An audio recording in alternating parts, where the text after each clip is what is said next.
You're now watching the Mike Missanelli podcast on the BetRivers Network. Well, good afternoon, everybody. Welcome to the Mike Missanelli podcast on a gorgeous day in the Delaware Valley. I'm telling you, this is San Diego weather. If I could bottle every one of these days, I would take it. I know a lot of people like the seasons, like the cold, warm mixture. Not me, my friend. I like it just the way it is. And the Mike Missanelli podcast here on Thursday, March 14th is brought to you by BetRivers. A lot of stuff to talk about today. A lot in Mike Unleashed. I'm going to get crazy. I'm going to get political. I'm going to get ridiculous. All these things are coming on Mike Unleashed. But let's deal with what we have to deal with in Philly sports. And this is, again, kind of a dead period of Philly sports. You had football free agency that has carried the last few days. So the Eagles, I don't know if they're finished, but they're continuing process with free agency. They made a couple of interesting moves here. And the one, of course, is grabbing safety C.J. Gardner-Johnson back in the fold. Now, I have a lot of things to say about this. The first thing I will say is that Philadelphia is really a forgiving fan base. You know, a guy who goes out the way he did as an enemy of the people, because when he left, he kind of ripped Philadelphia. But if a player can help, if you're desperate enough, and the Eagles are desperate enough on defense, you'll welcome back Satan. Satan could be out there just working out on his own, and you'd welcome him back if he could help your team. And I'll say the same thing for Howie Roseman. Howie Roseman did not make it personal. There's one thing that a guy like, you know, he kind of like burns his bridges when he leaves here, but it didn't matter to Howie. He said, listen, we need a safety. This guy brings attitude. Does he bring baggage? Yes, but let's bring him back anyway. So I'll say that was a pretty good move. Now, they also signed a wide receiver as the third wide receiver. I don't get their philosophy on third wide receivers. They bring in the most mediocre people and cross their fingers and hope that these guys can contribute. Like, we hadn't seen enough over the past couple of years with Zach Pascal and Zacchaeus. And now they bring in Devontae Parker, who stinks at this point of his career. I don't know what they see in him. You look at his production over the last couple of years, he's going through the motions. He's like a 30-catch guy. He's no better than what they've trotted out over the last couple of years. But all right, whatever. They think they can milk something out of him. He's 31 years old. He's a pro. Okay. So I'll give a thumbs up to C.J. Gardner-Johnson, although you may rue that day coming down the road, depending on how he acts. But Devontae Parker, I do not understand. Jake Elliott, I want to straighten this out. That's a good signing, okay? And I know a lot of people go, well, Mike, you hate kickers. I don't hate kickers. I know that they are a necessary part of the NFL. I loathe the fact that people classify them as football players. They are not football players. They are specialty players who don't get their hands dirty. Do they help you? Of course they do. A guy like Jake Elliott is money to give you 3 points anytime, any place on the field. But don't give me that they're football players. I've been screaming at people. Put them in a certain category. They're a necessary evil.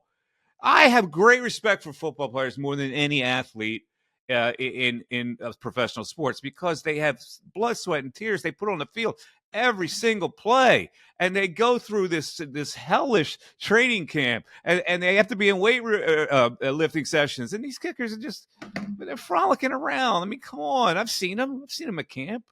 I went to one camp, they're kicking around a beach ball. I mean, for Christ's sake. But it's a necessary evil. So Jake Elliott, I'll give it a thumbs up. He's the best kicker in the league. You got to give him a 4-year deal. That's perfectly fine. Kickers, I worry about him because sometimes out of the blue they go bad. But this guy's been consistent as hell. So if there's any kicker I'm going to trust, it's this guy. Now, let's get to the linebackers. It looks like the best guy remaining in the field as a free agent is Jerome Baker from the Dolphins, who has familiarity with Fangio. Maybe he's the guy they bring in. I don't know. There's a couple other names out there. They don't seem to care. Maybe they think they can grab a guy in the draft. And maybe they're thinking that Kobe Dean is going to blossom. I still think they leave themselves barren at that position. I think it's very dangerous.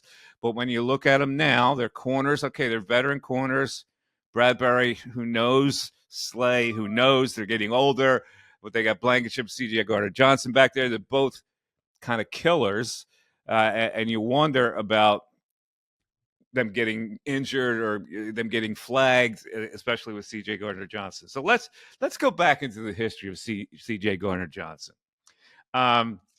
After he signed with the Lions last year, they couldn't come to an agreement. I disagreed with the Eagles letting him go at the time. I thought he was necessary for that defense to bring back. I thought Epps was necessary. They squandered those two guys because they thought they could do better, and they didn't. So, but when he left on a Twitch stream, he says, quote, "The least favorite thing about Philadelphia is the people." Now, normally, I'm telling you, this is my point. Normally, that would resonate with Philadelphia fans. Go, F you! But in a case where you're desperate and you need a player, it's like, oh, okay, we got C.J. Gardner-Johnson back. He also said, "They're bleeping obnoxious. I can't stand those bleeps." All right. Meanwhile, after the Eagles lost to the Buccaneers and the Lions beat the Rams, Gardner-Johnson told the erstwhile Josina Anderson, who apparently has all these people on speed dial, whatever. I could fathom and guess why. But as she says, quote, he says, quote, "I just remember all the jokes. Enjoy being a 5-win team. And now I'm going to the second round of the playoffs. Silence the haters." CJ's a punk, but you're going to have to put up with it. Now, you know his checkered past. Let's go back even further. He's, in a lot of cases, not a great teammate. Consider that when he was with the Saints, he actually punched Michael Thomas in the face during a practice, which you don't do. It's a no-no, which is probably one of the reasons why the Saints felt they could discard him. The same season, in the Saints-Bears regular season matchup, Gardner-Johnson ripped the mouth guard out of Javon Wims, which led to Wims taking a poke at him. I'm trying to – he's like Draymond Green of the NFL. He helps you, but he also hurts you that way, and he's kind of a nut. Also, ahead of a Saints-Bears matchup in the playoffs, Matt Nagy spent some time in practice with the team, reminding them that Gardner-Johnson was an instigator and showing the team tape of what to expect. And, of course, he got into the face of Anthony Miller, the wide receiver, during the game. Miller punched Gardner-Johnson after the play, and he got ejected. So you want to look at a guy's like he's a hockey gut punk, and he goads you into stuff, or he's Draymond Green. But he does give you attitude, and I think the Eagles defense needs attitude. So let me bring in Mr. Football, our producer Darren. Darren, your reaction to Gardner-Johnson being an Eagle? Oh, he brings attitude. He also brings versatility. He can play safety. He can play nickel if need be. So that's, to me, that's his most valuable because he's so versatile. He can play either safety, by the way. I got it. Their entire free agency, though, it's a lot of ifs, maybes. I mean, Gardner-Johnson's missed 19 games in the last 3 seasons, including 14 last year. Bryce Huff played 42% of the snaps. The linebacker, Zach Bond from the Saints, is just a special teamer who they expect to come in here and compete for a starting position. There's a lot of ifs. How he's getting, a lot. He's being lauded out there, and okay, hopefully these all work out. But with the exception he's of being lauded because for one reason, you laud people when you're desperate. I guess, and it's also the Saquon factor. Yeah, they covered their ass with a big signing, and you're right about this. Who knows whether it'll work out? Now, Gardner-Johnson had some injuries that he couldn't prevent, so it wasn't like he missed games for flimsy reasons. No. He missed games because he had a serious injury. And he's still young enough. So I don't have a problem with it. And also he did the right thing. And I'm guaranteeing you his agent put him up to that. He tweeted out an apology. I do owe the fans of Philly an apology regardless. This is an amazing place. And we had some memories together. Let's go get us one. I saw that. So he's doing the right thing. But he's an idiot. So fake. Let's face it. He's a total idiot. And you're taking a chance that he doesn't hurt you more than he helps you. The bottom line. I get you with the free agency. They made a big splash. everything falls under that. Yeah, they got this guy at linebacker. Well, we don't know if he can play, but they got Saquon. They got Devontae, but they got Saquon. You got CJ got you. Well, they're better than whoever we have. That's the rationale that Eagle fans give you, which is fine. One other free agent note: Joe Flacco signed with the Colts. There seems to be like some kind of like wonder. The Eagles made him an offer. He chose not to sign the Eagles and went to the Colts. It's a smart move. Why would he sign with the Eagles? Jalen Hurts is supposedly a hardy quarterback. He's never going to get to play here. Anthony Richardson with the Colts, you never know what the hell's going to happen, whether he gets hurt or whether he's all over the place, and they go to Flacco. If I'm Flacco, I do the same thing, unless I don't want to play. If I don't want to play anymore, I come to the Eagles and hold a clipboard and collect a check. But you had a problem with him turning down the Eagles? I don't have a problem. I don't have a problem with him doing it. I was surprised because he still lives close by. He's got a house in Sea Isle. Who cares where he lives? It makes sense. It makes a difference to me that late in his career. Does he want to come out of his front door and drive to NovaCare Center? A lot of people. Who cares about that? There's a lot of players that feel that way. That in the twilight of their career, he still has his interest here. He's got golf courses. He's partnered with Jaworski in a lot of ventures. We don't care where he is. I mean, it's better that he's not here to deal with that stuff. Let everybody else deal with it. He'll be separate in Indianapolis, where there's less pressure. He doesn't have to worry about his friends wanting tickets. Come on, it's a smart move. Well, I'm not saying it's a bad move, but you think it's automatic that Jalen Hurts is going to play 17 games this year? Because I'll take that. No, but if you're Flacco and you measure it out, let's be smart about this. You're Flacco guy.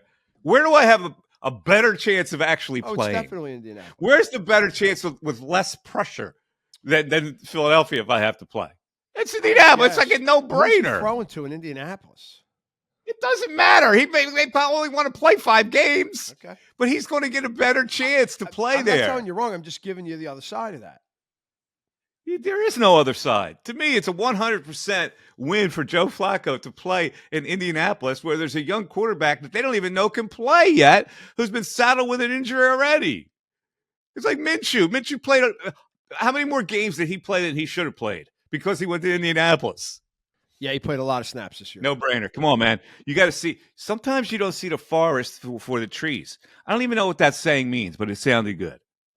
All right? I'll let you have that. Okay. Now, here's another big question. Thanks to James Franklin, my man, the Eagles may be in trouble.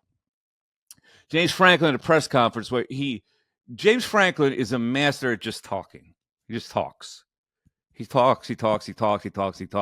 And somewhere along the line, he hopes that one of those lines will resonate with the feeble people who cover Penn State in Happy Valley. So he goes off in a little way bragging about himself that he had a line with Saquon, and Saquon told him that that what Howie Roseman had told him in a telephone conversation. Well, Franklin should be smart enough to know that that's going to lead into, well, did the Eagles tamper? Because only the agent is allowed to talk to the general manager here before the actual tampering period starts. So if Saquon talked to Roseman, and there is no doubt in my mind that he did. There is no doubt in my mind that all these general managers try to get away with every that. Player, Mike. And they're not going to be dimed out. They do it with every signing. You're absolutely right. It happens every year. Yes, every so signing. There's no question in my mind that Howie – but now that the NFL has to investigate, where are they going to go? They can investigate phone records to prove this. It's really simple. You can investigate the phone records to prove this. The Eagles, I predict, are going to get some kind of sanction for this. They're going to lose some kind of a draft pick for this. Do you agree? I think, well, the league hasn't said that they're going to investigate yet, so I don't want to put the cart before the horse. They have to. These are the type of things they have to do. And there's another one. As an entity. They've done this before for lesser tampering situations. Look, it also depends, and you're not going to like this, it also depends on the owner and general manager relationship with the league. Some teams are more buddy-buddy with the league than others. And, like you got Atlanta now. Kirk Cousins in his introductory press conference is talking about how he's been in touch with the Atlanta training staff for the last week. That's also considered tampering. So let me ask you a question, first of all. Do you think the owners of the teams in the Eagles division are just going to let this pass? No, the Giants already filed. Don't you think they're making the same calls to the NFL? The Giants already filed a complaint. So the league Okay. has to Well, acknowledge. there you go. It doesn't matter what kind of relationship you have with Jeffrey Lurie. If you have 3 other teams, including Jerry Jones, beating the NFL door down, hey, you gonna let this happen? Yeah, I know, but a guy like Jerry, who probably does this all the time, you know the expression, "People in glass houses shouldn't throw stones." He probably invites. If you haven't caught me, I come into court with clean hands, my brother. Here's what I know: you haven't got anything on me. Now you got something on the Eagles. Where you got something on me? I didn't do anything ever. Yeah, Miami got pinched for a first-round draft pick a few years ago when they were caught tampering, trying to bring Brady and Sean Payton in the same offseason. Yeah, I predict the Eagles are going to get banged for this, and we have nobody to thank more than Jimmy Franklin. Every year, I swear to God, every year that guy makes me shake. He is such a dumbass. Like, really? Like, dude. Oh, Jim. Like, he doesn't have a friend go, yo, dude, what are you doing? Ugh. Yeah. All right. That's today's Philadelphia sports. The Sixers played Milwaukee Bucks tonight. Listen, they could win that game. Maxey's back. He wasn't 100%. He's still a little foggy, he's saying. So they play the Bucks tonight. Try to dig me out a line on that game, Darren. Yeah, give me a while minute. You're at it. I don't really know how to call this. The Milwaukee Bucks are just a mess. They go up and down. For me, I looked at that game. That's an automatic Bob win for Milwaukee, but who knows at this stage? Bucks are 7.5. Let's Bucks move are 7.5. What is it? 7.5? 7.5. Yeah. Ooh. Oh, that tells me they're getting smoked. Yeah. If that line's 7.5. Come on. Their season's over. Smoked means 8 or above. I would bet the Bucks tonight with that line. All right. It's over, John. It's now time for Mike Unleashed. I got a lot of stuff in Mike Unleashed today. So let's just start with since we just talked about the NBA, let's start with the NBA. There's a guy who plays for Dallas Mavericks named Daniel Gafford. Played several years with the Washington Wizards. He's a 6'10", lanky, can jump, not a prolific offensive player. Daniel Gafford has made 33 field goals in a row. Now, mind you, they're not shots, okay? They're around the basket, and most of them are dunks. Like last night, he went 5 for 5 in the game. All 5 were dunks. However, you've seen a lot of guys on offensive rebound putbacks miss it, but it's pretty phenomenal that he's made 33 of these in a row. He is too short of a record set by none other than Wilton Norman Chamberlain in 1967 for the Sixers, who made 35 field goals in a row. Now, part of the reason why he made 33 because he dunked a lot and he had the little finger roll over the top of the rim, and there was nobody who could match his physicality in the league at that time. So what Daniel Gafford has done is pretty amazing. The Mavs did beat Golden State last night with Gafford helping out. So the Mavericks have found themselves a gem in this guy, and he's been really helping them. Even though they're not a great team, they've got a couple of high jumpers in their post. All right, so that's number one on Daniel Gafford. Number two, let's go a little bit political here. Robert Kennedy Jr., who says he is running for president as a third-party candidate. Cuckoo, cuckoo, cuckoo, cuckoo. Oh, excuse me. I got off the subject. Robert Kennedy Jr. has now saying he is considering Aaron Rodgers to be his vice presidential candidate nominee. There are so many things wrong with this. I don't even know where to start. But let's talk about the Jets. Like the Jets, who mortgaged everything to get this guy as a quarterback. He misses the first season at the one play. And now, like, he's dilly-dallying in politics. He's got one political stance, Aaron Rodgers. One. Right? It's not like he has a platform on how to help America. He's got one political stance, which is he's anti-vax. So, as the vice presidential candidate, I could see him in front of the podium when he's actually facing the press. And the press question comes in. They go, "Hey, Mr. Vice President, what do you think about the nuclear threat posed by Kim Jong-il?" And he says, "Well, I really don't have a problem with it because he won't get vaxxed either. And he also likes the Pat McAfee show. Like, that would be the extent of his intellectual contribution to America. It's a joke. And it's Robert Kennedy Jr. For him running is a joke. For him to say this is what are we doing? What are we doing in America here? So I started to think about who would make a great vice president candidate as a Philly athlete.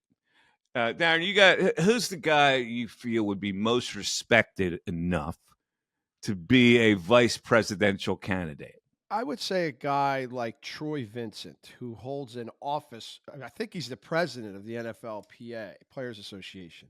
Guy like him who has smart business ideas and has looked over a huge union like the NFLPA. I would say Troy Vincent. How about that? Yeah. Troy Vincent. That's pretty good. How about that? I tried to I came up with zeros in my head. I got to be honest with you. I've covered sports a lot of years. There's nobody that. But no, I couldn't think of one person that I would consider vice presidential. To me, that's a lofty plateau for me. So I look over. I go, who are the intellectuals or semi-intellectuals that be savvy enough and good enough on their feet to be a vice president? And I could not think of a one. I eliminated hockey right away. Oh, come on. How about Jonesy? Jonesy could do it. To go, I would have to go to anybody who was college educated. So that eliminates baseball right away. That takes baseball out there, right? And so let's go to two sports where at least you had to go to college a little bit to play. Now, in the NBA now, you don't have to stay very long, so I'm going to eliminate basketball. So that means only one sport, football, would be worthy of me to select the vice president. And you hit on Troy Vincent, which I don't know if I can top, but I guess there's got to be some kind of an intellectual. Who would be the most to consider the most intellectual quarterback to ever play? It would be the vice president. Let's just go down the list. You got Marino, nah. Elway, yeah, he's turned out to be a knucklehead. Any team now, because you were just in Philadelphia. I'm looking at the top quarterbacks, all the way down that were good enough to get your attention. Okay. And you would also say, now that was Montana. Didn't seem like overly bright, Montana. We see him in interviews. It's getting Favre. No, I would think not. Steve Young. Steve Young's a pretty smart guy. Steve Young, Troy Aikman. I don't know. Maybe it's possible. Steve Young, BYU. But how far? Smart kid, smart guy. He's a kid. I'm not calling. Who? Steve Young went to BYU. He's a pretty smart guy. Yeah. Well, you don't know that he's that smart just because he went to BYU. He went to BYU because he's a Mormon. That's true. Come on, you get a good education at BYU, though, right? Do you? Who knows? You get a good education. Jim McMahon went to BYU. Do you have a good education? Good point. Come on, dude. McMahon's a hammer. Yeah, I don't know. I got to be honest with you. If you have any candidates, this is why I have an email out there, mike@mikemiss.com, on who you think in sports. First of all, Philly sports. Troy Vincent probably is at the top of the list for football, which I think you have to go to college more in football than probably in any other sport, which means you get a little more educated than people in other sports. Mike at MikeMiss.com. Can I just say one thing about Aaron Rodgers before you move on here? Mm-hmm. He went on a diatribe like 2 months ago. It was January 8th of this year where he's talking about this team needs to eliminate distractions. The only thing on our mind needs to be winning. And I know he hasn't really come out and said anything about the RFK thing personally, but obviously there's been a conversation for RFK to say that. And I'm just so sick and tired of Aaron Rodgers. He is the biggest attention whore in all of sports. And I'm so tired of his face. I'm so tired of his name. I need him to retire and move on from the NFL because I can't take him anymore. And why is anti-vax even an issue anymore? COVID's been done for 2 years. Anyway, that's all I have. All right. Continuing with Mike Unleashed. Nick Saban testified front of Congress yesterday about NIL, and he sat right next to Ted Cruz. And, of course, the government's got to get involved in this or threaten to get involved in it until they get some regulation. Nick Saban testifying that NIL is killing the college sports. But Nick Saban is also going to be a regular on ESPN's College Game Day. I have now appointed myself commissioner of all media decisions. This is the job that I want, where I can either approve or deny anybody in sports who then moves on to the next level of broadcasting and being in the media. Nick Saban, for years, was the most miserable bastard in the history of me as far as treating the media. And now I love these guys that mistreat the media, but then can't wait to join the media. And as commissioner of this new department, I am saying no to Nick Saban. Get the F out of my office is what I would say to Nick Saban. You have no right to be part of the media now. I know everybody fawns. Oh, Nick Saban's going to be, look at all the intelligence he's going to add to you guys. Yeah, he might. But guess what? When you have such contempt for the media, as commissioner of media decisions, I have the right to eliminate you from any media job. Oh, God, would I love this job. There's got to be a presidential appointee. I would give up everything I have to have that job as commissioner of media decisions. Eliminate you, eliminate you, eliminate you. Yeah, this one can come in. You don't have to be very cooperative with media. You just have to be human. And a guy like Nick Saban was not human and mistreated poor people who are making freaking $40,000 a year, if that, to cover the Alabama football team like some big ass bully. Well, the commissioner's a bully also, Nick. You're out. All right, let's move on. This is a very interesting story. It's a guy who from Florida who was suffering from migraine headaches. Now, if you suffer from migraine headaches, no joke. So I don't want to make light of this. And they have good pharmaceuticals that can take care of it. This guy couldn't figure out what was wrong with this guy.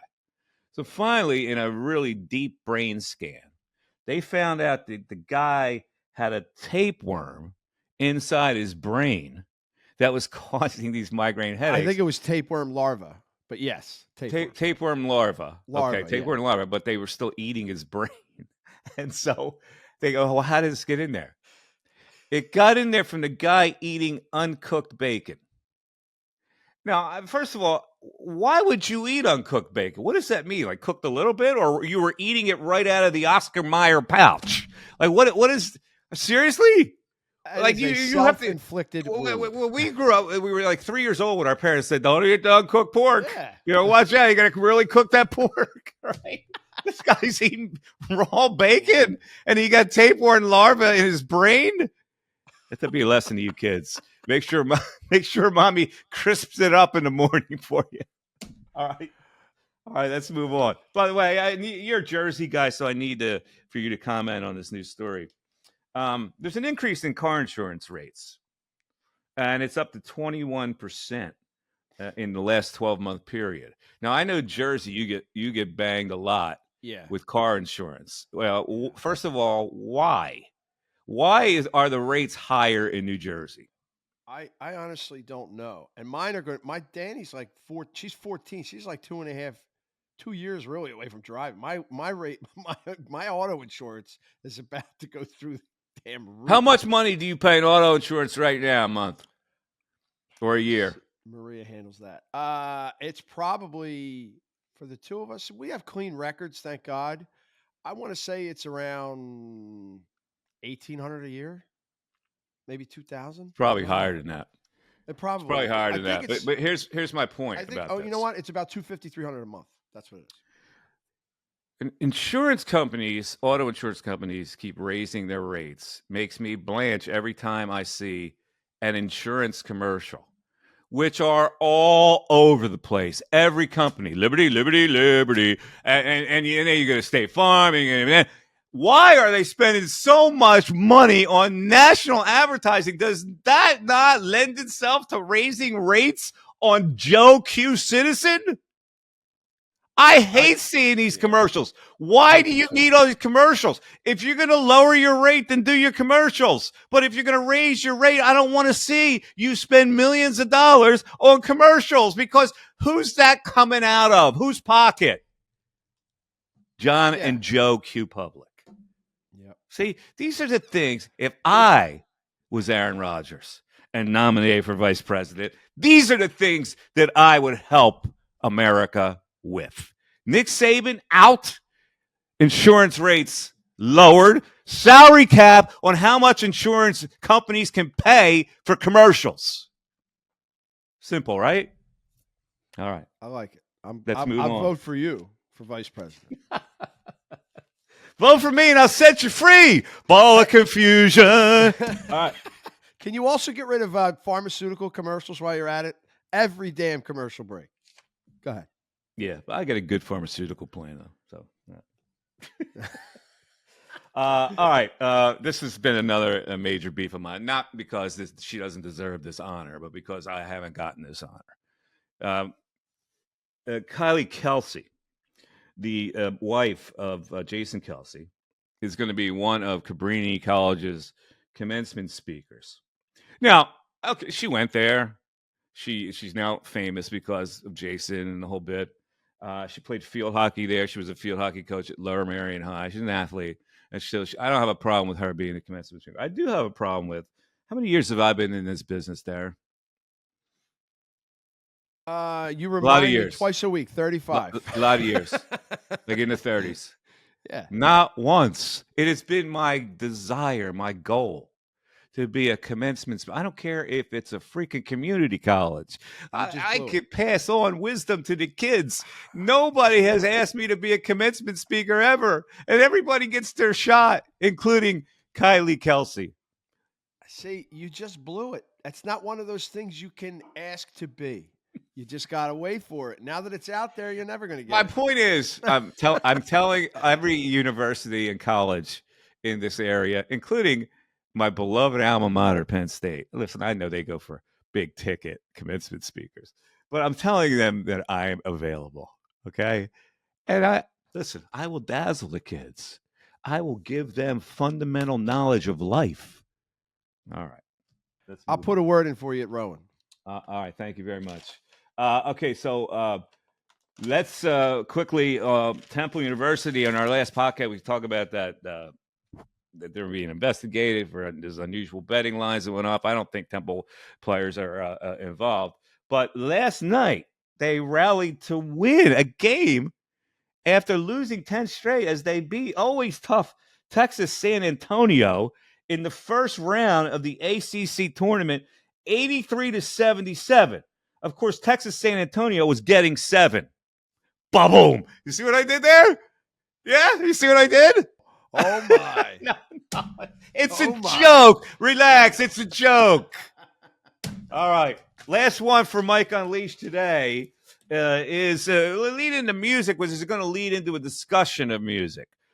Not that this has anything to do with our viewpoints on music, because Darren and I had a discussion yesterday on music where he showed himself to be woefully inadequate with his music knowledge compared to mine. But Eric Carmen died.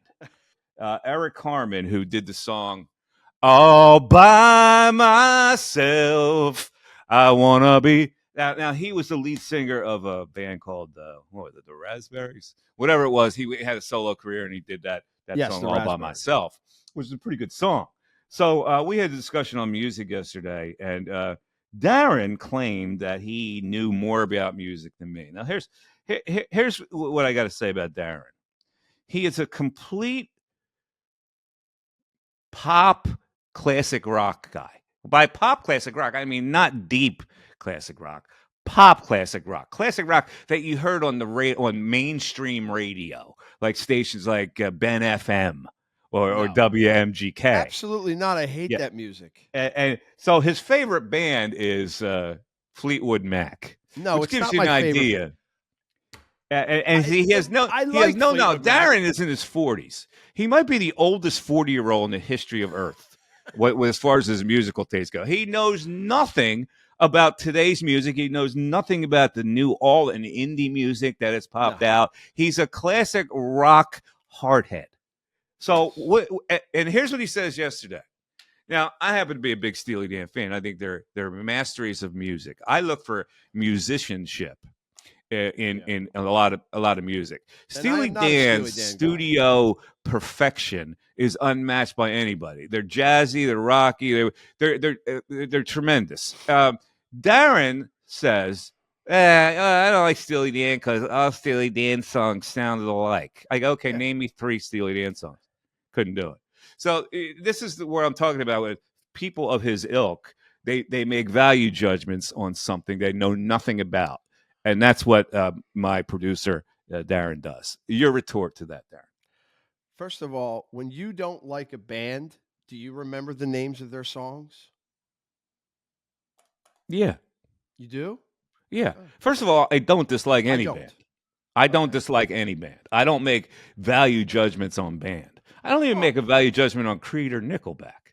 All right. I'm not saying everybody. I have great respect for musicians who record music and write music and apply lyrics to music. I respect musicians more than I respect anybody. So no, I don't dislike any band. Well, I'm not saying I just don't listen to them. So if I don't listen that to means them, you I'm dislike not going to know. Why wouldn't you listen? Why wouldn't you open your mind to all bands? Because I would rather listen to other that's bands. not a question. I would rather listen Why to the wouldn't Rolling you Stones. open your mind to all bands? I have. I listen. I've heard their music. I don't listen to them. I don't. I don't listen to them because I don't like them. Mike, tell me a couple country songs you like. I'm not a country fan. I'll tell you right away. Wait a minute. You don't respect I'm not a country them. They're fan. musicians. I don't think country is music, frankly. But anyway, that's my point. You don't. I'm talking about rock music here, not a different genre, not hip hop. I'm talking about rock music in this little circle here. I don't dislike any band. Okay. First, let me. Clarify. I don't dislike country people. It's just not my thing. Prefer. It's too twangy. Steely it's not Dan. musical enough for me. I don't prefer Steely Dan. I'd rather listen to the Stones, the Who, the E Street Band. They're my 3 favorites. That's not my point. My point is that you make a value judgment on something you don't know anything about. How did I make a value judgment? I just Steely Dan. All songs sound alike. All songs don't sound alike. They don't. They all sound alike to you because you couldn't name me 3 songs. Because I've forgotten them because they're easily forgettable. It's an easily forgettable band. My point to this whole thing is I am here to enlighten you. I am here to expand your horizons. All right. I know now you're this 40-year-old guy who's got the pristine little house in white suburbia, and you got your little groups, and you're involved with the school and the whole bit. I'm trying to broaden your horizons to go outside that box to make you a versatile man and a husband. Because I think your wife would have a lot more respect for you if you actually branched out and liked other things. Because I know your lovely wife, and I think that maybe she would appreciate you more if you weren't as structured in your head. I'm a work in progress, Mike. I'm a work in progress. All right, let's move on. Let's move on to 3 questions. We haven't done 3 questions in a while. It's Thursday. 3 questions for Mikey Miss. All right, Mikey Miss. 3 questions. It's Pie Day, March 14th, 3.14. What's your favorite pie, Mike? Oh, I'm a cherry pie man all the way. I was as a kid, I urged my mom to buy. She used to shop at the A&P. It's funny about people. Like in Bristol, there was an Irish Catholic church, and then there was an Italian Catholic church. And if as an Italian, went to the Irish Catholic church, people would say, "Did you go to mass this morning?" Yeah, I went. Well, I didn't see him. I went to St. Mark's. You went where?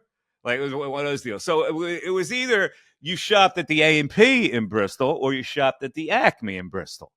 My mom was an A&P shopper. Their brand was a brand called Ann Page. You know how they used to say Ann Page, like AP, Ann Page. So they used to have a cherry pie, Ann Page cherry pie, and I used to urge, even though she wasn't like an excess shopper, like a cherry pie would be needless for her to bring home to the family. But because I love cherry pie, she would bring home the Ann Page cherry pie. So yes, and in fact, I remember when I was at college, I had to celebrate a birthday by myself. I had a test the next day. I had to study. Whatever. I couldn't go out, and it was my junior year, I believe. And so I celebrated my birthday by buying a whole A&P cherry pie, put a candle in the middle of it, and had 3 shots of vodka and a slice of cherry pie. So yes, so that You're in that college. is Was my, it that pop-off vodka in the plastic bottle? no, The real it cheap was vodka? Smirnoff's, I think. Uh, cherry pie. It's a good answer. Cherry pie, A easily. very sad birthday. I'm sorry you had that birthday. You painted Sometimes a you got to sad picture. sacrifice the birthday to make that grade. You know what I'm saying? Hey, you're a good student. All right. Mike, I know that your two loves in sports are golf and baseball. If you had the choice to go pro, you had the ability to go pro, which one would you pick? Baseball. Really? That's all, Over that's all golf? I ever wanted to do was be a pro in baseball. So I wasn't going to pick golf. I'm not good enough at golf to think I could ever be a I'm pro just golfer. saying, let's just say you had the ability. A genie came out, give you the ability to be a pro in either or. Would you still do They're baseball? both so difficult to get to the big time. Like to be a pro golfer on the tour, you have to be so good. There's so many great players out there that can't get You a have to sniff. start so young. But it's the same with baseball too. I don't know which is harder to reach the plateaus. I would think. I would say there's more baseball players. Like the amount of people, the amount of competition is greater in baseball than golf. That's what I would think. I would still say baseball because there's nothing like the roar of a crowd in a baseball stadium. So I would go there over golf. You could have a much longer career in golf. Yeah, I'd change your mind at all. Yeah, I'd make a lot more money quicker in baseball than I would in golf. Okay, there you With go. prize All right, money. let's go back. Let's But stay golf with was Mikey. foreign to me as Mikey missed growing up in Britain. There was no golf course. Yeah, there's no. I didn't even know what a golf club was. I didn't pick up a golf club and actually play until I was like 26 years old. Oh, you were out of college before you even started playing then. Yes. Okay. All right. Well, your game's come a long way. No, it hasn't really.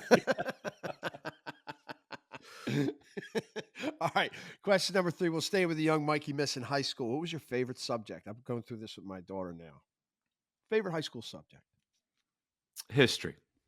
Yeah, I could see that with you. Yeah, I was a history guy. I liked history. I liked studying how our country developed and the things that shaped the country. And that's why I'm so interested right now in how the country runs. And history. In fact, in college, I was a history buff too. I took a lot of history courses in college.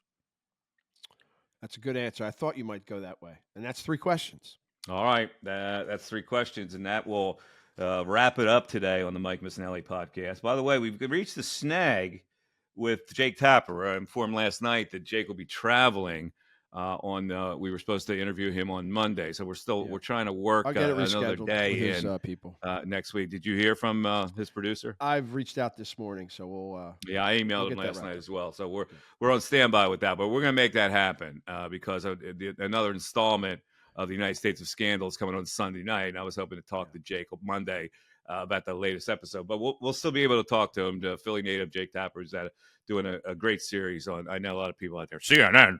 Well, if you could drop that prejudice towards CNN, if you're a right winger, watch this show. These scandals we all live through, and you don't have to be a Democrat or Republican to enjoy these scandals that we all live through with politicians. All right, Mike at MikeMiss.com is how you get to me.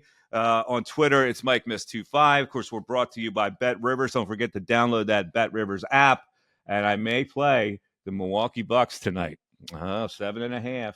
I'm on a bad streak. I need something to get me back in the winning ways. Like, when you play blackjack and you lose 4 or 5 hands in a row and you go, oh, man, this is just a slow drain on me. And then all of a sudden, bang, you hit a hand and you get a little confidence and excitement back. Well, I'm hoping that happens. So I got to look over the slate tonight. Also, Cameo, you want a personal shout out, go to cameo.com, punch my name in there, and you can arrange for a personal shout out by yours truly. And what else? We got anything else? Did we miss anything, Darren?